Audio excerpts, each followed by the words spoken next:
Hello learners, आप सभी को प्यार भरा नमस्कार। ज्ञानश्री क्लासेस के यूट्यूब सेशन में आपका बहुत बहुत स्वागत है। आपका बहुत बहुत स्वागत है हमारे डेली एमसीक्यू प्रैक्टिस सीरीज में। देखिए, इस सीरीज में हम डिस्कस करने वाले हैं पेपर 1 के क्वेश्चंस, यानी आपके यूजीसी नेट के पेपर 1 के क्वेश्चंस काफ़ी अच्छे होते हैं इन सीरीज में। और इसमें मैं मिक्स करता हूँ क्वेश्चंस को। इसमें एक तो यूनिट वाइज ये मिक्स्ड क्वेश्चन होते हैं, और दूसरी चीज़ कि ये टफनेस वाइज भी मिक्स्ड क्वेश्चन होते हैं। तो किसी दिन जो है मैं काफ़ी टफ, काफ़ी ज़्यादा जो है ना वो ट्रिकी क्वेश्चंस लेके आता हूँ, और किसी दिन काफ़ी इजी क्वेश्चंस लेके आता हूँ, ताकि एक ओवरऑल मिक्स आपको मिल पाए। आज का ये सेशन इजी सेशन होने वाला है। तो अगर आप पहली बार इन सेशन से जुड़ रहे हैं तो काइंडली चैनल को सब्सक्राइब कर दीजिए, और साथ ही साथ टेलीग्राम पर हमें फॉलो करना ना भूलें, क्योंकि टाइमली नोटिफिकेशन आपको वहीं मिलता है। 12:15 की ये आपकी क्लास होती है डेली दोपहर में 12:15। आज है 9 नवंबर, और आज के इस इंपॉर्टेंट सेशन को स्टार्ट करते हैं बिना किसी देरी के। तो पहला क्वेश्चन हमारे सामने है, which of the following is a characteristic of reflective teaching. बताइए, प्रतिबिंबित शिक्षण की निम्नलिखित में से कौन सी विशेषता है। पहला ऑप्शन है इनफ्लेक्सिबल लेसन प्लान, मतलब कठोर पाठ योजना। दूसरा ऑप्शन है टीचर सेंटर्ड अप्रोच, यानी शिक्षक केंद्रित दृष्टिकोण। तीसरा ऑप्शन है सेल्फ असेसमेंट एंड फीडबैक, यानी आत्म मूल्यांकन और फीडबैक। और चौथा ऑप्शन है लैक ऑफ स्टूडेंट एंगेजमेंट, छात्र सहभागिता की कमी। बताइए इनमें से कौन सा सही उत्तर होगा। एक चीज आपको बता दूं कि आपको हर प्रश्न का सही उत्तर नीचे कमेंट सेक्शन में जाके देना ही होगा, है ना। तो क्वेश्चन नंबर 1 लिख के आपको क्या लग रहा है इसका सही उत्तर क्या होगा, नीचे कमेंट सेक्शन में लिखिए। इससे दो चीज़ें होंगी, एक, मैं बाद में देखता हूँ कि कितने लोगों ने ये ऑप्शन सही किए, कितने लोगों ने जो है गलत किए। और दूसरी चीज़ कि आप भी ट्रैक कर पाएंगे कि हाँ आपने जो है कितने ऑप्शन सही किए। और ये कमेंट सेक्शन में करना है, लाइव चैट में नहीं। और यूट्यूब एल्गोरिदम को भी थोड़ा सा मदद मिल जाता है इन कॉमेंट से। तो मैं बहुत ट्रांसपेरेंट रहता हूँ इन सभी चीज़ों को लेकर। मैं आपसे यही रिक्वेस्ट करता हूँ, काइंडली वीडियो को लाइक भी कर दिया करिए। और स्टार्ट करते हैं एक एक ऑप्शन को डिस्कस करना। मुझे लगता है कि आपने इसका सही उत्तर नीचे कमेंट सेक्शन में दे दिया होगा। देखिए, इनफ्लेक्सिबल लेसन प्लान, यहाँ पर हम बात कर रहे हैं कैरेक्टरिस्टिक ऑफ रिफ्लेक्टिव टीचिंग, है ना। यानी कि रिफ्लेक्टिव टीचिंग क्या होता है, जिसमें कोई भी टीचर जो है वो रिफ्लेक्ट करते हैं कि कैसे वो पढ़ा रहे हैं, अपने टीचिंग मेथड्स पे रिफ्लेक्ट करते हैं। साथ ही साथ वो रिफ्लेक्ट करते हैं कि कहाँ पर वो लर्निंग गैप रह जा रहा है जिसको उनको पूरा करना होगा। वो रिफ्लेक्ट करते हैं कि क्या क्या नए टेक्नोलॉजीज़ जो हैं उनको इंटीग्रेट कैसे किया जाए। ये सभी जो है ना तरीके हैं रिफ्लेक्टिव टीचिंग के, है ना।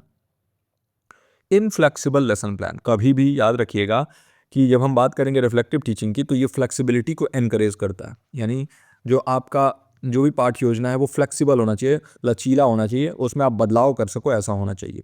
इनफ्लेक्सिबल नहीं होना चाहिए। तो रिफ्लेक्टिव टीचिंग जो है वो एनकरेज करता है फ्लेक्सिबिलिटी को, टीचर्स को अलाउ करता है कि वो मॉडिफाई कर सकें अपने जो भी टीचिंग मेथड्स हैं उनको।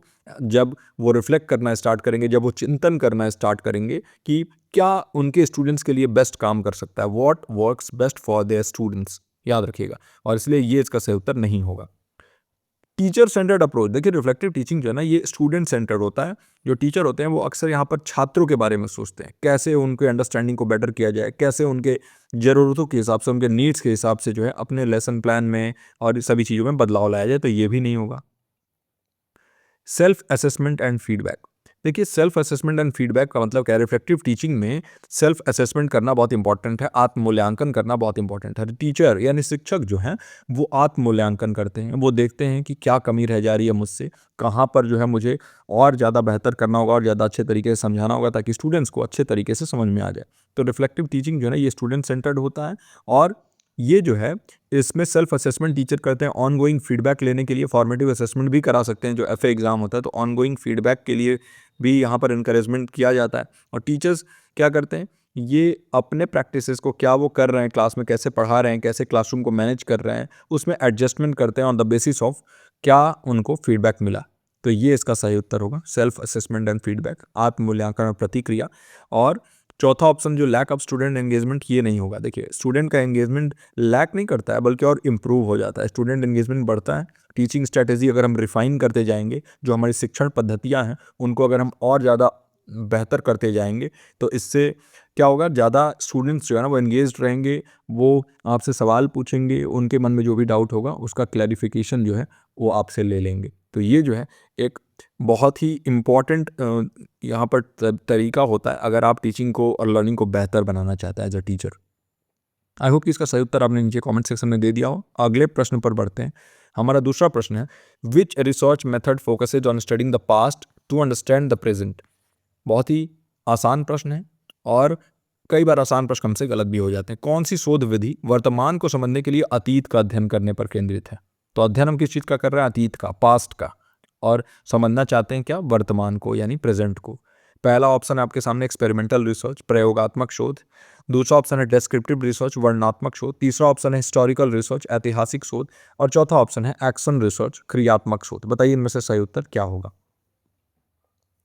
देखिए, अगर हम एक एक ऑप्शन को यहाँ पर डिस्कस करना स्टार्ट करते हैं, ओके, और आपको क्या लगता है इसका सही उत्तर क्या होगा? सबसे पहले तो आप नीचे कमेंट सेक्शन में मेंशन कर दीजिए और हम एक एक ऑप्शन यहाँ पे डिस्कस करते हैं। ऑलरेडी मैं कई बार आपको समझा चुका हूँ, है ना। ये अलग अलग टाइप्स है रिसर्च के। एक्सपेरिमेंटल रिसर्च जो होता है ना, ये एक ऐसा मेथड होता है जिसमें हाइपोथेसिस को आप टेस्ट करते हो। परिकल्पना जो होता है, परिकल्पना को यहाँ पर परीक्षण करते हो उसका। एक कंट्रोल्ड इन्वायरमेंट में होता है, आपको पता है, एक लैब में हो सकता है, वहाँ पर आप या अलग अलग चरों को कंट्रोल करते हो, अलग अलग वेरिएबल्स हैं उसको कंट्रोल करते हो आप देखते हो कि डिपेंडेंट वेरिएबल के ऊपर इंडिपेंडेंट वेरिएबल का क्या इफेक्ट आता है, ओके। तो कॉज एंड इफेक्ट रिलेशनशिप पे यहाँ पे फोकस होता है, हिस्टोरिकल कॉन्टेक्स्ट पे या किसी भी प्रकार का ऐतिहासिक संदर्भ के ऊपर इसका फोकस नहीं होता, तो ये नहीं होगा।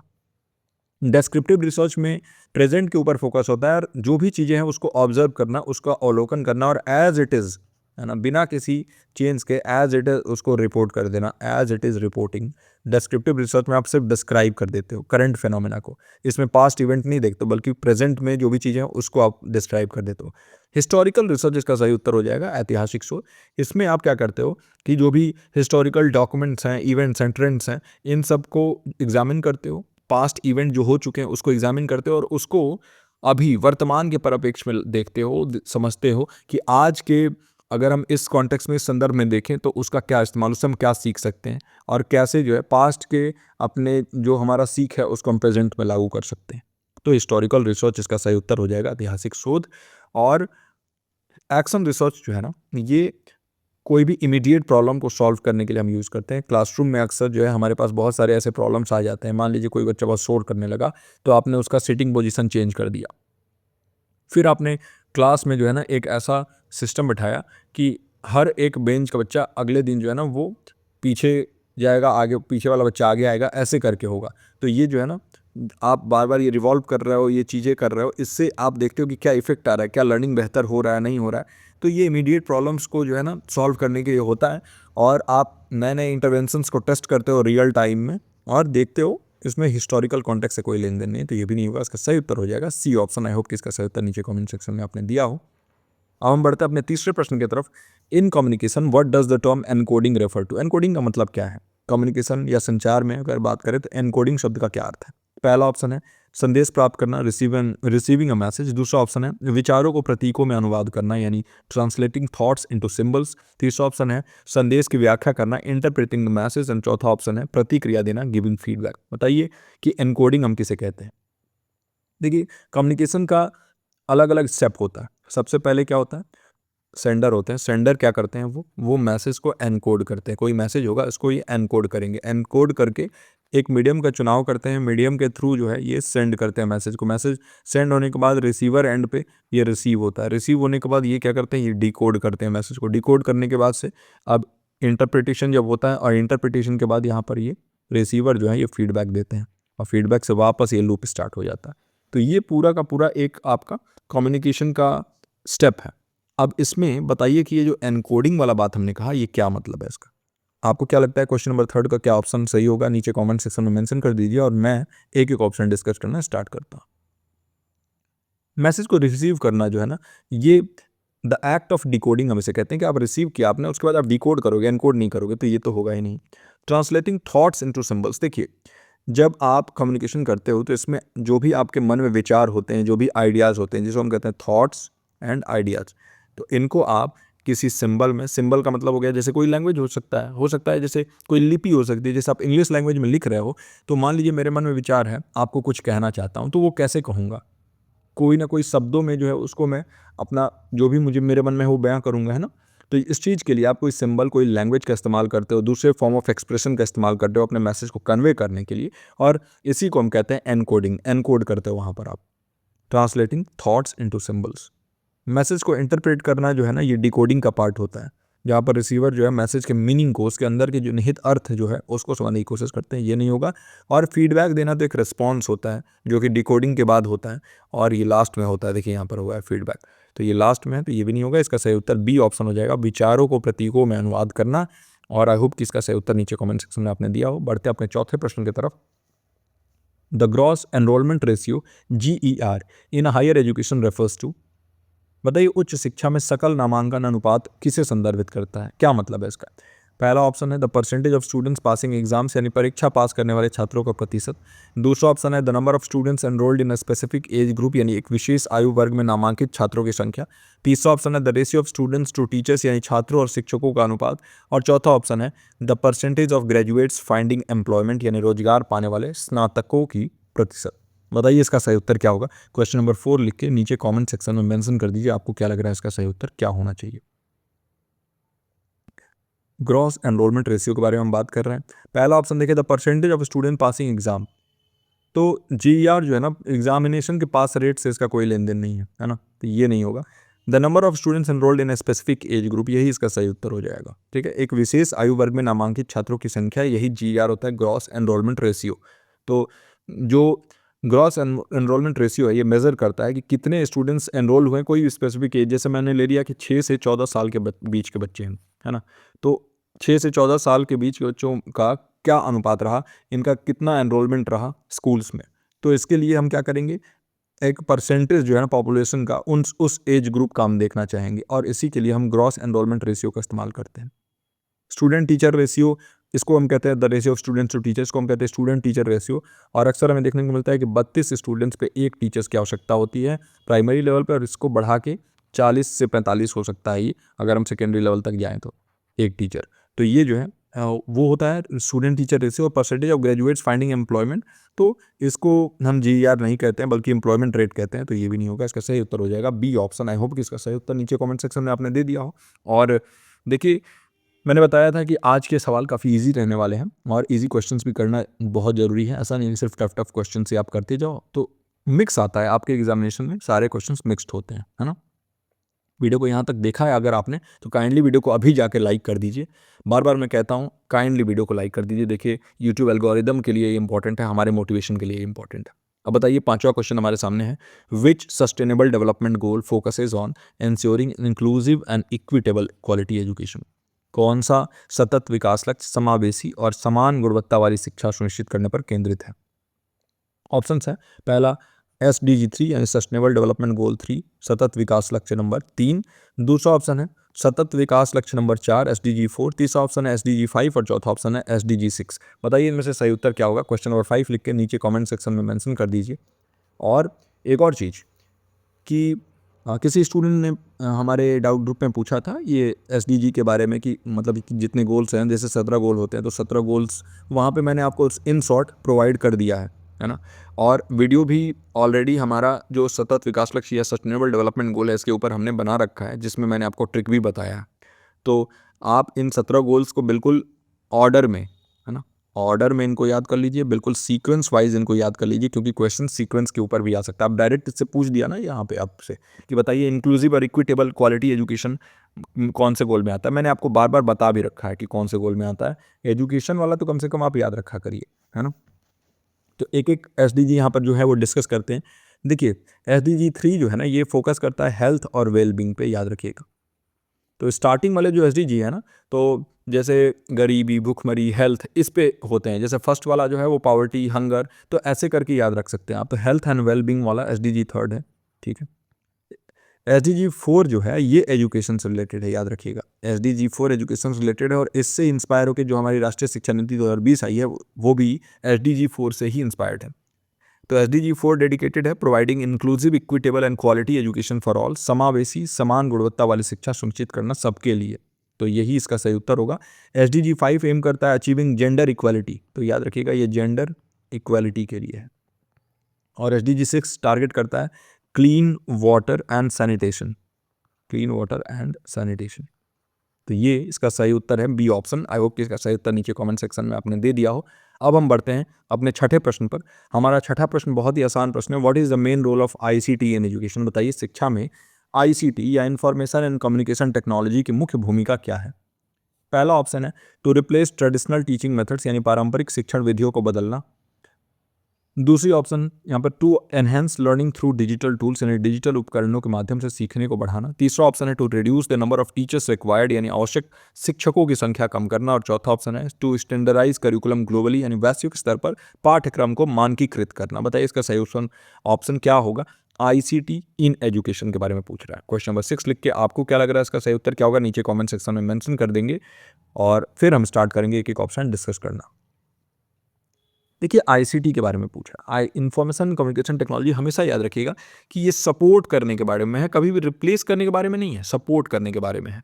तो ये सपोर्ट करता है जो भी आपका ट्रेडिशनल टीचिंग मेथड है उसको ये सपोर्ट करेगा, कॉम्प्लीमेंट करेगा, याद रखिएगा, है ना। तो एक पूरक के रूप में हम देख सकते हैं, यानी कि जहाँ पर भी ज़रूरत पड़ता है, जैसे 3D मैप्स दिखाना है तो आप जो है बुक्स में 3D मैप दिखा नहीं सकते हैं। जैसे किसी चीज़ को जो है वहाँ पर साक्षात आपको पिक्चर्स और ऑडियो वीडियो विजुअल्स दिखाना है तो वो आईसीटी के इस्तेमाल से आप कर सकते हैं। तो आईसीटी कॉम्प्लीमेंट करता है rather than replacing the traditional teaching method, तो इसलिए ये सही उत्तर नहीं होगा। मेन रोल पूछ रहा है।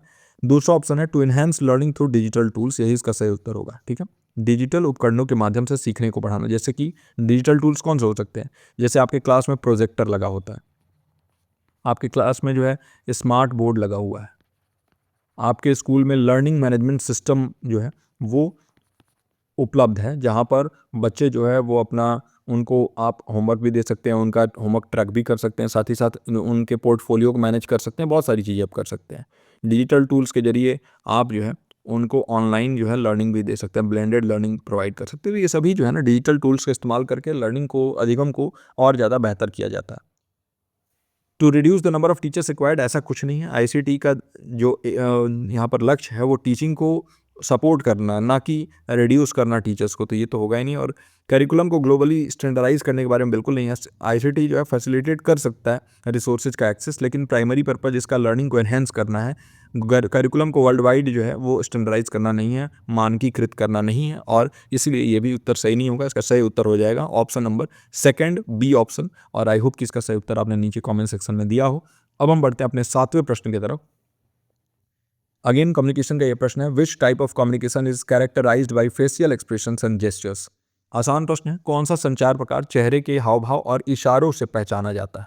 पहला ऑप्शन है वर्बल कम्युनिकेशन या शाब्दिक संचार। दूसरा ऑप्शन है नॉन वर्बल कम्युनिकेशन या गैर शाब्दिक संचार। तीसरा ऑप्शन है रिटन कम्युनिकेशन, लिखित संचार। और चौथा ऑप्शन है डिजिटल कम्युनिकेशन, डिजिटल संचार। बताइए इनमें से सही उत्तर क्या होगा?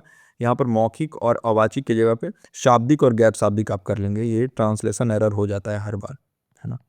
तो शब्दों का इस्तेमाल जहाँ पे नहीं होता है उसको हम कहते हैं नॉन वर्बल, जहाँ पे होता है उसको वर्बल। और शब्द जो है वो लिखे भी हो सकते हैं और बोले भी जा सकते हैं, तो इसलिए ये ज़्यादा बेहतर होगा शाब्दिक और गैर शाब्दिक। तो वर्बल कम्युनिकेशन क्या होता है, क्या होता है नॉन वर्बल, रिटन और डिजिटल? एक बार सोचिए। क्वेश्चन नंबर 7 जो है उसका सही उत्तर क्या होगा नीचे कमेंट सेक्शन में जाके लिख दीजिए। ये कह रहा है फेशियल एक्सप्रेशन के बारे में, जेस्चर्स के बारे में। तो यहाँ पर आप देख रहे हैं फेशियल एक्सप्रेशन में क्या कोई हम शब्द का इस्तेमाल करते हैं? नहीं करते हैं। जेस्चर्स, इशारा देते समय हम शब्दों का इस्तेमाल करते हैं? नहीं करते हैं। तो इसलिए वर्बल कम्युनिकेशन तो हो ही नहीं सकता है, क्योंकि वर्बल कम्युनिकेशन में हम शब्दों का इस्तेमाल करते हैं। तो वर्बल कम्युनिकेशन या तो स्पोकन हो सकता है या रिटन हो सकता है, या तो आप बोल के कम्युनिकेशन करोगे या लिख के करोगे, और ये इसमें नहीं होगा, ये हो जाएगा नॉन वर्बल कम्युनिकेशन। यही इसका सही उत्तर होगा, गैर शाब्दिक संचार, है ना।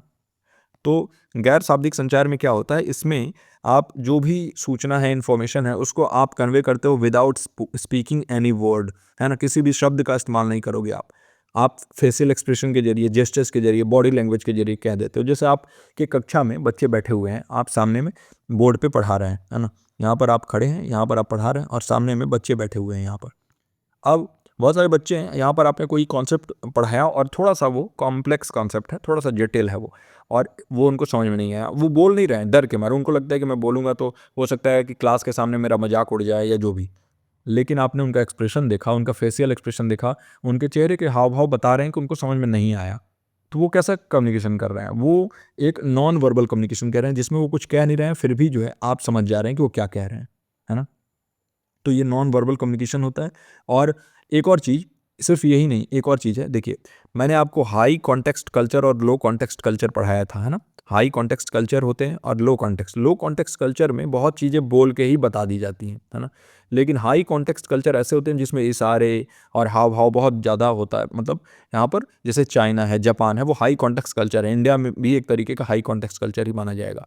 तो यहाँ पर बहुत ज़्यादा जो है आपको कॉन्टेक्स्ट, आपको संदर्भ जानने की आवश्यकता है, क्योंकि इशारे बहुत ज़्यादा होते हैं और हर इशारा जो है उसका अलग मीनिंग होता है। तो वो भी एक नॉन वर्बल कम्युनिकेशन का पार्ट होता है। रिटन कम्युनिकेशन ऑफकोर्स ये वर्बल कम्युनिकेशन होता है और ये नहीं होगा इसका सही उत्तर। इसमें आप फिजिकल एक्सप्रेशन या जेस्चर्स के जरिए नहीं बल्कि लिख के चीज़ों को बताते हैं। और डिजिटल कम्युनिकेशन दोनों ही हो सकता है, या तो वर्बल भी हो सकता है, रिटन भी हो सकता है, नॉन वर्बल भी हो सकता है। तो ये डिफाइन नहीं कर सकते हो आप, सिर्फ ये नहीं कह सकते हो कि हाँ सिर्फ फेशियल एक्सप्रेशन और जेस्चर डिजिटल कम्युनिकेशन में होते हैं। तो ये भी नहीं होगा, इसका सही उत्तर हो जाएगा दूसरा ऑप्शन, बी ऑप्शन। अब हम बढ़ते हैं अपने 8वें प्रश्न की तरफ। हमारा 8वां प्रश्न है the purpose of formative assessment, जिसे हम FA के भी नाम से जाते हैं। रूपात्मक मूल्यांकन का उद्देश्य क्या है? What is the purpose of formative assessment? पहला ऑप्शन है पाठ्यक्रम के अंत में मूल्यांकन करना, evaluate at the end of the course. दूसरा ऑप्शन है सीखने की निगरानी करना और सतत फीडबैक देना, monitor learning to provide ongoing feedback. तीसरा ऑप्शन है compare students with one another, यानी छात्रों की तुलना करना एक दूसरे से। और चौथा ऑप्शन है सेट फाइनल ग्रेड्स, यानी अंतिम ग्रेड निर्धारित करना। बताइए इसका सही उत्तर क्या होगा? फॉर्मेटिव असेसमेंट का पर्पज या जो उद्देश्य है वो क्या है? क्वेश्चन नंबर 8 लिख के आप नीचे कमेंट सेक्शन में मेंशन कर देंगे। सबसे आसान प्रश्न है आज के इस पूरे के पूरे सेशन का, और कई बार मैंने आपको बता दिया है ना। एक बात याद रखिएगा कि फॉर्मेटिव असेसमेंट, समेटिव असेसमेंट है, ये डायग्नोस्टिक असेसमेंट, ये सभी से कोई ना कोई एक क्वेश्चन पूछा ही जाता है ना। पिछले एग्जाम में भी जो री एग्जाम हुआ था उसमें भी पूछा गया था, है ना। तो देखिए अगर हम बात करें evaluate at the end of the course, तो एंड ऑफ द कोर्स के में कौन सा असेसमेंट होता है? Summative assessment. याद रखिएगा समेटिव असेसमेंट। तो ये क्यों होता है? ये जो है ये जानने के लिए होता है कि लर्निंग आउटकम जो हम देख रहे थे वो बच्चे ने अचीव किया है कि नहीं, ताकि उसको अगले क्लास में प्रमोट कर दिया जाए, है ना। तो ये समेटिव असेसमेंट होता है, इसमें हम असेस करते हैं लर्निंग को at the end of the course. तो ये नहीं होगा इसका सही उत्तर। फिर monitor learning to provide ongoing feedback, जब भी ऑनगोइंग आ जाए तो यही इसका सही उत्तर कर देंगे। फॉर्मेटिव के लिए सीखने की निगरानी करना और सतत फीडबैक देना, ये प्रतिक्रिया देने के बारे में होता है। ये बच्चों से कुछ पूछना, उनके कमजोरी, उनके जो वीक पॉइंट्स हैं उनको समझना और उसके ऊपर काम करना। फॉर्मेटिव असेसमेंट जो है ना ये कंडक्ट होता है ड्यूरिंग द लर्निंग प्रोसेस, यानी कक्षा के दौरान ही होता है ना। आपका कक्षा चल रहा है उसके दौरान में ही आपने कुछ सवाल पूछ लिए, कुछ टेस्ट ले लिए, वो फॉर्मेटिव असेसमेंट हो गया। और ये फीडबैक देने के लिए होता है, बच्चों को आप फीडबैक दे सकते हैं, उनसे जो है आप जान सकते हैं उनको क्या समझ में नहीं आ रहा, फिर आप अपने लर्निंग के, आप अपने टीचिंग के तरीके को बदल सकते हैं उनके लर्निंग को बेहतर बनाने के लिए। इससे स्टूडेंट्स जो हैं वो ज़्यादा बेहतर सीख पाते हैं और टीचर्स अपने जो मेथड्स हैं उसको एडजस्ट कर पाते हैं। हो सकता है करिकुलम थोड़ा सा उनको उनके लिए हार्ड हो तो आपने कुछ ईजी बना दिया उसको, ये आप कर सकते हैं। एक दूसरे से अगर आप कंपैरिजन के बारे में बात करेंगे तो ये फॉर्मेटिव असेसमेंट का फोकस कभी नहीं होता है, वो इंडिविजुअल प्रोग्रेस के बारे में होता है, कंपैरिजन के बारे में कभी नहीं होता है ना। तो ये तो नॉर्म रेफरेंस टेस्ट वाला चीज़ हो गया, तो ये नहीं होगा। और सेट फाइनल ग्रेड्स, तो final grade again summative assessment में होता है ना। समेटिव असेसमेंट में आप फाइनल ग्रेड असाइन करते हो, ऑनगोइंग लर्निंग को इंप्रूव करने के बारे में बात नहीं करते हो, तो इसलिए ये भी नहीं होगा। इसका सही उत्तर हो जाएगा सेकंड ऑप्शन। आई होप कि इसका सही उत्तर नीचे कमेंट सेक्शन में आपने दे दिया हो, बहुत आसान प्रश्न था। अब हम बढ़ते हैं अपने 9वें प्रश्न पर। और देखिए अगर यहाँ तक इस वीडियो को देखा है काइंडली वीडियो को लाइक कर दीजिए, अभी के अभी जो है वीडियो को नीचे जाके लाइक करिए। पहले मैं 2 सेकंड के लिए रुकता हूँ और फिर वापस स्टार्ट करते हैं। तो आई होप कि इसका जो है आपने वीडियो जो है वो लाइक कर दिया हो। देखिए लाइक करने के लिए इसलिए कहता हूँ क्योंकि देखिए यूट्यूब एल्गोरिदम थोड़ा सा इस काम को पुश कर देता है और जिन लोगों को ज़रूरत है इन वीडियोज़ की वहाँ तक ये वीडियोज़ पहुँच जाते हैं। आपको मैं एनकरेज करता हूँ कि काइंडली वीडियोज़ को शेयर किया करिए, यही हमारा इकलौता मोटिवेशन है जिससे हम इन वीडियोज़ को और ज़्यादा मात्रा में ले आ पाते हैं। Which of the following is a renewable energy source, निम्नलिखित में से कौन सा अक्षय ऊर्जा स्रोत है? बताइए। पहला ऑप्शन है कोयला यानी कोल, दूसरा ऑप्शन है तेल यानी ऑयल, तीसरा ऑप्शन है पवन विंड और चौथा ऑप्शन है प्राकृतिक गैस नेचुरल गैस। बताइए इनमें से कौन सा रीन्यूएबल एनर्जी सोर्स है ना। तो मैंने आपको बताया रीन्यूएबल मतलब जिसको रिन्यू किया जा सके, रिन्यू किया जा सके मतलब जो ख़त्म नहीं होगा, वो बार बार रिन्यू हो जाता है, बार बार जो है उसका जो पूर्ति है वो हो जाता है और नेचुरली होता है। तो देखिए अगर हम बात करें कोयला की, तो कोयला जो है ना एक फॉसिल फ्यूल है, जीवाश्म ईंधन है और ये इसका सही उत्तर नहीं होगा। जीवाश्म ईंधन जो है करोड़ साल में बनते हैं और ये नॉन रिन्यूएबल होते हैं, जो जिसे हम कहते हैं कि नवीकरणीय नहीं होते, गैर नवीकरणीय होते हैं, है ना, नॉन रिन्यूएबल होते हैं। ठीक है, दूसरा ऑप्शन ऑयल है, तेल। देखिए ऑयल भी एक नॉन रिन्यूएबल रिसोर्स है और ऑयल भी जो है ना ये लिमिटेड मात्रा में ही अवेलेबल है हमारे पास। नेचुरल गैस जो है, बहुत लोग सोचेंगे नेचुरल गैस है तो ये रिन्यूएबल होगा, नहीं होगा। नेचुरल गैस एक फॉसिल फ्यूल है, ये रिन्यूएबल नहीं होता है ना, याद रखिएगा। तो ये भी नहीं होगा। विंड इसका सही उत्तर हो जाएगा। जो विंड एनर्जी, जो पवन ऊर्जा है, तो हवा जो है वो तो अनलिमिटेड अवेलेबल है। पवन चक्की आप लगाइए और हवा से बिजली बनाइए, तो ये जो है इसका सही उत्तर होगा। विंड एनर्जी जो है ना ये अक्षय ऊर्जा का स्रोत होता है और ये नेचुरली रिप्लेनिश होता है, जो एक ऐसा स्रोत है जो कि लगातार अवेलेबल है, इसमें कोई कमी नहीं होती है। तो इसलिए ये इसका सही उत्तर होगा। अब हम बढ़ते हैं अपने 10वें प्रश्न पर। आई होप कि इसका सही उत्तर आपने नीचे कमेंट सेक्शन में दे दिया हो। हमारा 10वां प्रश्न है, what is the primary purpose of educational training programmes. बताइए शैक्षणिक प्रशिक्षण कार्यक्रमों का मुख्य उद्देश्य क्या है। एजुकेशनल ट्रेनिंग प्रोग्राम चलाए जाते हैं ना, क्या है इनका प्राइमरी पर्पज। पहला ऑप्शन है स्ट्रिक्ट डिसिप्लिन को इंश्योर करना, सख्त अनुशासन सुनिश्चित करने के लिए। दूसरा ऑप्शन है शिक्षकों के शिक्षण कौशल या इंस्ट्रक्शनल स्किल्स को बेटर करने के लिए, एनहांस करने के लिए। तीसरा ऑप्शन है कक्षा में रचनात्मकता को सीमित करना, टू लिमिट क्लासरूम क्रिएटिविटी। और चौथा ऑप्शन है छात्रों को परीक्षाओं के लिए तैयार करना, to prepare students for exams. बताइए इसका सही उत्तर क्या होगा। क्वेश्चन नंबर 10 लिखिए, नीचे जाइए कमेंट सेक्शन में और अभी कभी जाके मेंशन कर दीजिए आपको क्या लग रहा है इन चारों में से कौन सा सही उत्तर होगा। अगर हम बात करें एजुकेशनल ट्रेनिंग प्रोग्राम्स के प्राइमरी पर्पज के लिए, प्रमुख इनका जो उद्देश्य है वो क्या है, एक एक ऑप्शन डिस्कस करते हैं। देखिए स्ट्रिक्ट डिसिप्लिन इंश्योर करना कभी भी एजुकेशनल ट्रेनिंग प्रोग्राम का पर्पज नहीं हो सकता। ये एक बाई प्रोडक्ट हो सकता है ना। हो सकता है कि आप इतने अच्छे तरीके से पढ़ा रहे हैं कि बच्चे खुद ही डिसिप्लिन्ड हो गए, लेकिन ये मेन पर्पज कभी नहीं होगा, तो ये नहीं होगा। टीचर के इंस्ट्रक्शनल स्किल्स को बेटर करना, यानी टीचर कैसे पढ़ाते हैं, कैसे वो क्लासरूम में बिहेव करेंगे, कैसे जो भी चीज़ें पढ़ा रहे हैं उसको प्रेजेंट करेंगे, ये सभी चीज़ें बेटर बनाने के लिए हम ट्रेनिंग देते हैं, है ना। तो ये बिल्कुल सही है। शिक्षकों के शिक्षण कौशल को बढ़ाना, उसको बेहतर करना। और एजुकेशनल ट्रेनिंग प्रोग्राम्स जो है ना ये टीचर्स के स्किल्स को और उनके मेथडोलॉजीज़ को इम्प्रूव करने के बारे में होता है और उनको ज़्यादा इफ़ेक्टिव एजुकेटर्स बनने में हेल्प करता है, यानी ज़्यादा प्रभावी शिक्षक बनने में मदद करता है। तो यही इसका सही उत्तर हो जाएगा, बी ऑप्शन। सी ऑप्शन है टू लिमिट क्लासरूम क्रिएटिविटी, ये नहीं होगा। ट्रेनिंग प्रोग्राम्स जो है ना ये क्रिएटिविटी को एनकरेज करते हैं स्टूडेंट्स एंगेजमेंट के लिए, तो ये नहीं होगा इसका सही उत्तर। और ये तो लिमिट करने के बारे में कह रहा है। और स्टूडेंट्स को एग्जाम्स के लिए प्रिपेयर करना कभी भी एजुकेशनल ट्रेनिंग प्रोग्राम का फोकस नहीं होता है। ये टीचर डेवलपमेंट के बारे में होता है ना, कि कैसे हम शिक्षकों का विकास कर पाएँ, उनको जो है हम बेहतर बना पाएँ। ये स्टूडेंट एग्ज़ाम प्रिपरेशन, ये सारी चीज़ें जो है इससे रिलेटेड नहीं होता है एजुकेशनल ट्रेनिंग प्रोग्राम।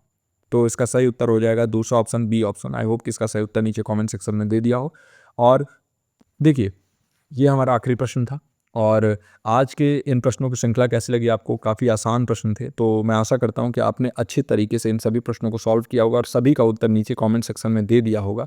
और मैं अगर कहता हूँ कमेंट सेक्शन में देने से, तो मेरा एक दो लक्ष्य है। एक तो आप एक्टिव रहते हैं तो आप ज़्यादा बेहतर सीखते हैं। दूसरी चीज़ की इस यूट्यूब एल्गोरिदम की मदद से थोड़ा सा वीडियो पुश हो जाता है और लोगों तक जिनको इन वीडियोज़ की ज़रूरत है।